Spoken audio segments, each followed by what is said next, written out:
In today's video, we're going to talk about all of the different factors that can affect your arthritic pain, because there is far more to arthritic pain than joint damage. So make sure you keep watching until the very end of the video so that you know what factors can make your pain better and what factors could be making your pain worse. And we're going to start right now.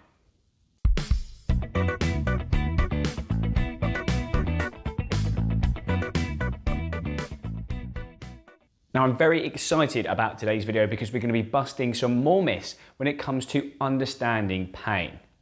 Now, as a society, it is a common belief that pain equals damage, whereby the more pain we experience, the more structural damage there must be. However, we know this is just not the case. Now, pain is controlled by our nervous system, and our nervous system is made up of our spinal cord and our brain. And our nervous system reacts to any number of different factors.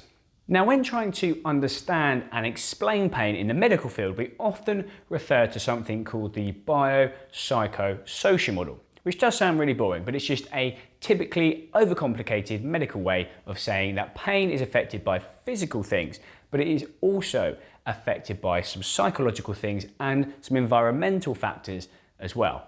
And this is where our pain myth comes in. Because as a society, generally we perceive pain in relation to the bio part of the model, the physical part, the part that relates to structure and damage. Specifically with regards to arthritis, we're normally talking about joint damage. And of course, physical factors can and do have an impact on the amount of pain we experience. Things like joint damage or cartilage change, things like a broken bone or a nerve irritation or being overweight can all impact the amount of pain we experience. However, we also know that psychological things and environmental things also have a vital role to play in the amount of pain we experience. So if we do have a look at some of the more psychological factors, we know that things like stress, fear, and that could be fear about your injury and moving your injury, or worry, and again that can be worrying about your condition or anything else that may be going on in your life. And we know that things like mood, anxiety and depression all have an effect on our nervous system and subsequently the amount of pain that we experience. And now if we have a look at some of the more environmental factors, we know that things like sleep, exercise, nutrition, work, finances, housing, family relationships, bereavement and social isolation, and that is by no means the end of the list, can all have an effect on our nervous system and again the amount of pain we experience. Now, if you do have these things going on in your life, it doesn't definitely mean that you're going to get pain. It just means that your nervous system is likely to be in a more heightened state, more stimulated, and as a result you are more likely to experience pain, potentially higher levels of pain, and you might find that it takes your pain slightly longer to settle down. Now, although these things can work against you in that if you are slightly stressed and anxious, you're not sleeping very well or eating very well and you're socially isolated, your pain could get worse. On the other hand, if you aren't too stressed, you aren't too anxious, you're sleeping well, eating well and exercising, your pain could actually get better, and that is the really important part. Apologies, I'm interrupting just for a second to let you know that this is one part of a 3-part series I have put together on explaining pain for your arthritis, so do be sure to check those out once you're done here. And if you would like to know more about osteoarthritis and all other things, pain and rehabilitation, then hit that subscribe button so you get notified every time I release a new video, which I do every single week. Thank you very much for watching and enjoy the rest of this one. Now, if you do have arthritis, the chances are you have experienced or maybe do have persistent pain. And persistent pain is any pain that's lasted longer than 3 months. Now, it's very, very rare if you have persistent pain to be able to attribute all of your symptoms solely down to one factor. It is normally the case that a number of these different factors that we've spoken about today are contributing to your overall symptoms. Let's take a quick example. John is normally a very active man. He would normally look after his grandchildren a couple of times in the week. He'd play bowls a couple of times in the week with his friends, and he'd normally nip to the pub at the weekend for a couple of pints with his mates. But he started to develop some knee pain, so he goes to see his doctor, and his doctor tells him that he's got osteoarthritis in his knee.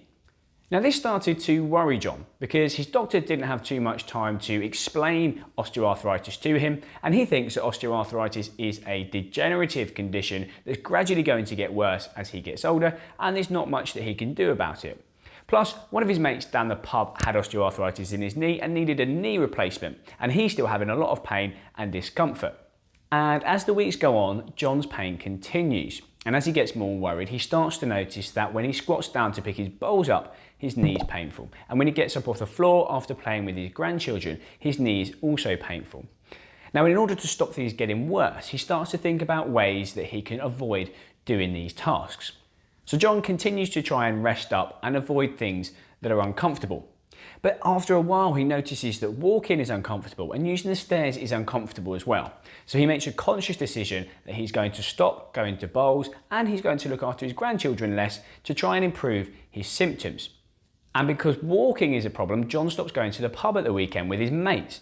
All in all, he's spending more time at home, fed up, frustrated and angry. He's not great company for his wife, and he's getting extra pressure from his daughter because she's struggling with childcare and needs to go to work. John's not that tired because he's not exercising, so he's not sleeping well, and he's waking up at night worrying and in pain. And ultimately, he just can't seem to shift this knee pain. Now, you can probably see where I'm going with this, and you may even be able to relate to some of the things within that story. But the point is, if you have persistent pain, then yes, the arthritic change within your joint could be contributing to your symptoms. But if you've had pain for a while, it doesn't take long for these more significant psychosocial factors to affect your nervous system and the amount of pain that you experience. It is normally the case that a number of these different factors that we've spoken about today are contributing to your overall symptoms. So how can this help your arthritic symptoms? Well, the first thing it can do is provide you with some reassurance, which can be really powerful in dampening down your nervous system. Some reassurance about the fact that a lot of your pain may not be coming directly from the articular changes that have occurred in the joint, and that you're fine and safe to move it. The other thing it can actually do is give you a lot more control over your condition and your pain, rather than focusing on the articular changes in the joint, which aren't always in your control. So why not ask yourself these questions? Am I feeling fearful of movement? Am I worried about moving my joint for fear of making my pain worse? Am I feeling anxious or worried about my condition? Am I feeling stressed?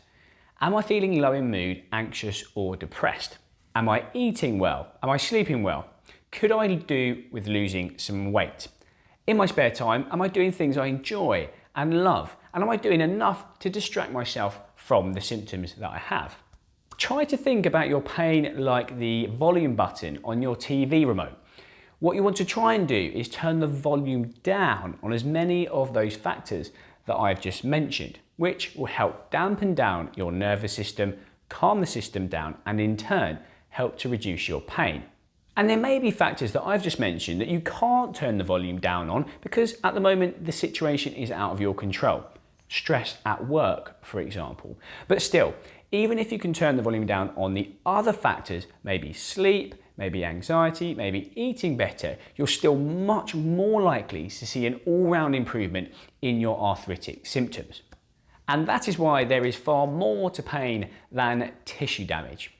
Thank you for watching. I do hope you found today's video useful. There are some helpful links in the description below to help you manage your arthritis better, and I'd love to hear from you. So do tell me which thing you can relate to most from today's video. If you are new to the channel, then please do hit that subscribe button so you get notified every time I release a new video, which I do every single week. And if you're feeling very generous, then please do give me a thumbs up whilst you're there. If you have enjoyed this video, you may also like the video that I have done on how the pain process works for arthritis. And there is a whole playlist on the channel to help you manage your arthritis better at home. Thanks again for watching, and until next time, I'll see you again very soon.